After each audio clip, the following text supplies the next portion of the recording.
O Senhor esteja convosco. Ele está no meio de nós. Proclamação do Evangelho de Jesus Cristo segundo Mateus. Glória a vós, Senhor. Naquele tempo, os discípulos de João aproximaram-se de Jesus e perguntaram: por que razão nós e os fariseus praticamos jejuns, mas os teus discípulos não? Disse-lhe Jesus: por acaso os amigos do noivo podem estar de luto enquanto o noivo está com eles? Dias virão em que o noivo será tirado do meio deles. Então, sim, eles jejuarão. Palavra da salvação. Glória a vós, Senhor.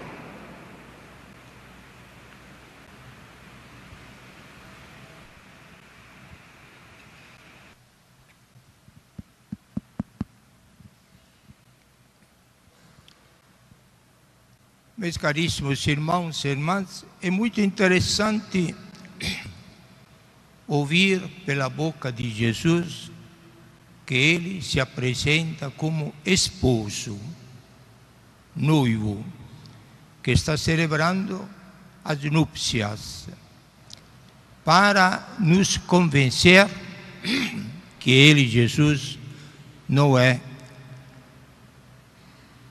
uma pessoa que veio para entristecer o nosso coração. Ele é a alegria da Santíssima Trindade. Existe um canto: Cristo é a felicidade, Cristo é a felicidade. Não só Cristo dá a felicidade, Cristo é a felicidade. Então Jesus, esta noite, no contexto da Quaresma, apresentando-se como o esposo da igreja, se apresenta como uma fonte de felicidade e de alegria. Mas o tema da liturgia de hoje, dentro do contexto da Quaresma, é o jejum, como vocês ouviram na primeira leitura e neste pequeno trecho do Evangelho. Antes de mais nada, Jesus quer nos convencer que não podemos perder a alegria, a serenidade, a felicidade, embora a vida exija de nós alguma atitude de mortificação, de penitência, de controle de si mesmo. Este exige sacrifício, mas faz parte da vida, mas que não deve destruir a alegria, a felicidade. Deus insiste sempre sobre este aspecto. Quando você vai ao altar oferecer a sua oferta, a sua oração, a sua súplica, não vai com uma cara triste, desanimada, rebelde, mas vai com serenidade e com alegria, porque Deus gosta de quem lhe oferece com alegria. Como nós colocamos o assunto jejum, entanto, quando a gente ouve falar de jejum, penitência, mortificação, instintivamente nós ficamos meio tristes, porque isto exige um certo sacrifício. Mas o instinto da gente é não viver sacrifício, mas eliminar os sacrifícios, como Deus vai fazer. Quando a gente vai na casa do Pai, sacrifício vai desaparecer. Ou como quando Deus criou o homem, Adão e Eva, no início, antes da rebelião deles contra Deus, não havia sacrifício. O sacrifício, então, faz parte da história humana como consequência do pecado. Jesus veio para tirar o pecado, que é a raiz, para diminuir o sacrifício. E se houvesse sacrifício que faz parte da vida sobre esta terra, é encarado com uma certa coragem, uma certa serenidade que não deve levar ao desespero. Este é o pensamento de Jesus quando aos fariseus, que pergunta por que os apóstolos não jejuam, e Jesus responde: vai chegar o tempo para o jejum deles. Então o tema é o jejum. Porque o profeta que fala em nome de Deus, profeta significa quem fala em nome de Deus. Porque o profeta Isaías está expressando o desaponto de Deus a respeito dos jejuns que o povo de Israel fazia. E explica: há um jejum que alegra a Deus e um jejum que entristece a Deus. Qual é a diferença? A diferença é esta: quando a gente reduz a penitência quaresmal para viver o nosso tempo só ao jejum, pensa naquela diminuição de comida e pensa que só isto é suficiente. Não basta. O jejum não pode ser separado das outras duas dimensões que fazem parte de uma vida cristã que quer entrar em diálogo com Deus e participar da festa do esposo que é Jesus. E as três dimensões são o jejum, a oração e a esmola ou a misericórdia. Estas três dimensões que Jesus lembra no Evangelho também, toda a Bíblia as apresenta sempre bem conexadas, bem unidas. Quando nós nos permitimos de desligar uma das outras duas, a gente está errando. E a alegria se transforma em tristeza. E o jejum que a gente faz, até a caridade ou a oração só, desligadas as outras duas, não agrada a Deus, porque serve para alimentar ou a vaidade, ou o nosso egoísmo, ou quase a impressão que nós que temos feito este sacrifício, obrigamos a Deus para Ele nos atender. Entramos numa mentalidade comercial, sendo que eu jejuei, Deus tem a obrigação de me atender. Mas não é este. Estas três formas são as três dimensões da vida cristã para nos dar condições de vivenciar o Evangelho, esta bela notícia, e ter vida, a vida de Deus, que não é egoísmo, individualismo, pensar só em si, e se desprender de si, até materialmente, com alguma oferta, algum gesto de caridade fraterna, para adquirir a verdadeira personalidade de cristão. Então, quando a gente faz jejum neste período, não esqueça que deve ser acompanhado o jejum com as outras duas atitudes, a oração e a misericórdia, o perdão, a esmola, a atenção, o serviço ao próximo. Não desliguemos as três dimensões e não vamos nos arrepender. Pensemos nisto. Quando jejuamos, aumentemos a oração.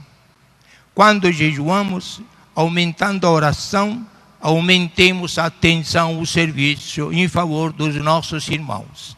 Aí nós estamos bem equilibrados e Deus, alegre, vai nos atender. Hoje é sexta-feira, primeira sexta-feira do mês. Não deixo passar este dia para colocar duas intenções. A primeira, geral. Primeira sexta-feira do mês foi Jesus mesmo que a Santa Margherita Alacoque, lá perto de Paris, sugeriu de se aproximar mais frequentemente da Santa Eucaristia para entender melhor o amor de Deus. Porque naquele período, 2 séculos atrás, mais ou menos, a mentalidade cristã jansenista era uma mentalidade muito severa, austera, que alimentava não o amor, que é a virtude do cristão e do Evangelho, mas alimentava o medo de Deus. Não o temor, que é respeito a Deus, mas o medo de Deus. E o medo não é cristão. Até quando nós não transformarmos o medo em amor e confiança em Deus, não somos cristãos perfeitos, diz São João. Naquele contexto de uma espiritualidade que alimentava o medo, Jesus mesmo, em pessoa, veio ensinar de novo a lei do amor. Cristão que não quer amar, que tem só medo de Deus e nunca confia nele, ainda não chegou a entender a verdadeira sua vocação de cristão. E por isso não vai sentir a alegria, o entusiasmo de ser um cristão e de servir aos irmãos como servindo a Cristo. Então hoje, primeira sexta-feira do mês, lembremos isto. Nós queremos amar. Parece uma coisa meio estranha, mas uma coisa mais atual, profundamente evangélica, coisa mais simples que Jesus veio nos ensinar. E sendo que nós temos memória muito curtinha aí, depois de 2 séculos, Jesus de novo veio bater na mesma tecla, esta vez com Santa Faustina lá na Polônia, iniciando este movimento da misericórdia, que é nada mais do que renovar e continuar a grande devoção ao Sagrado Coração de Jesus. A misericórdia de Jesus é novamente descobrir que Jesus nos ama, e nos ama de coração. Esta é, em síntese, toda a revelação de Jesus. Quer nos obrigar a amar, a confiar nele e não ter medo dele. Nós somos pecadores, pecadoras. Precisamos da misericórdia de Deus. E Jesus, como ensina nestas aparições e revelações, e como o Papa sempre repete, e Jesus não se cansa nunca de perdoar a quem nele confia. Pronto, isto seja uma lembrança deste dia, primeira sexta-feira do mês. Mas a segunda colocação que quero fazer é a colocação do Papa. Nós sabemos que o Papa, todo mês, coloca uma intenção especial para a primeira sexta-feira do mês. E neste mês de março, ele recomenda aos cristãos de rezar em favor desta intenção. Pelos cristãos perseguidos, para que experimentem o apoio de toda a Igreja na oração e através da ajuda material. É uma intenção muito humanitária. Sabemos, e todo mundo agora reconhece, é um fato histórico, dolorosíssimo, mas é histórico, que nunca na história da Igreja, 2016 anos, houve tantos mártires quanto hoje. Parece incrível.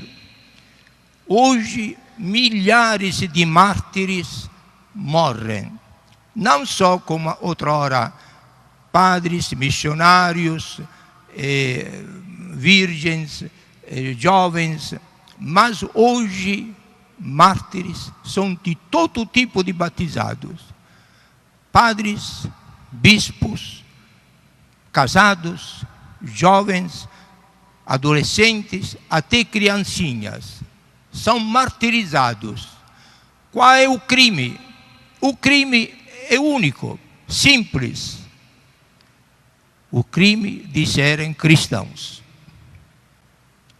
Só ser cristão é um crime. E hoje o Papa, que representa Jesus sobre a terra, não pode ficar insensível. E o Papa, além de ficar preocupado com tantos emigrantes que fogem desta perseguição terrorista que não poupa ninguém e se gaba de fazer um deserto de cristãos lá onde havia igrejas muito vivas e dinâmicas, o Papa naturalmente nos convida primeiro a solidarizar com estas pessoas, vencendo a praga, desculpe esta expressão, a praga é o pecado maior da nossa sociedade ocidental, a indiferença. Pode morrer milhares de crianças, de jovens, de padres, pode desaparecer, se apagar a presença do cristianismo nessas terras, problema deles, não nos atinge. Mas nós somos uma igreja única, um corpo único. Então o Papa nos convida neste dia a sentir uma solidariedade maior com estes povos, estas famílias, estes nossos irmãos e irmãs. Primeiro, na oração, não esqueçamos de colocar esta intenção. Demonstremos a Deus que nós estamos sofrendo com eles, estamos preocupados com eles. E esta oração é muito forte, é muito eficiente no contexto que nós estamos vivendo. Mas a segunda atitude, quando nós podemos ajudar, ajudemos. E aqui não posso me prolongar, naturalmente. Se abre o grande capítulo trágico, dramático do tempo de hoje. A expulsão dos emigrantes, não acolher. Não acolher, não é problema nosso. A expulsão feita pelos cristãos. Haverá motivos, não cabe a nós agora neste momento aprofundar o assunto, mas um assunto delicatíssimo. Nós somos cristãos, temos de morrer. Nós somos destinados a viver todo na casa do Pai como irmãos e irmãs. Lá não há discriminação. Não há rejeição, lá há só acolhida, amor fraterno, universal, indiscriminadamente. É isto que nós na fé temos de vivenciar.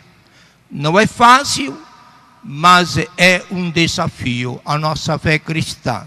Então, se por acaso nós guardamos no nosso coração, na nossa consciência, algum sentimento de discriminação, de rejeição, a respeito destes milhares de irmãos e irmãs, que, usemos a palavra entre aspas, invadem por necessidade as nossas terras, no Ocidente Europa e talvez aqui na América Latina, não usemos os pés para chutá-los, mas usemos os braços abertos para acolhê-los. Estamos acolhendo a Jesus.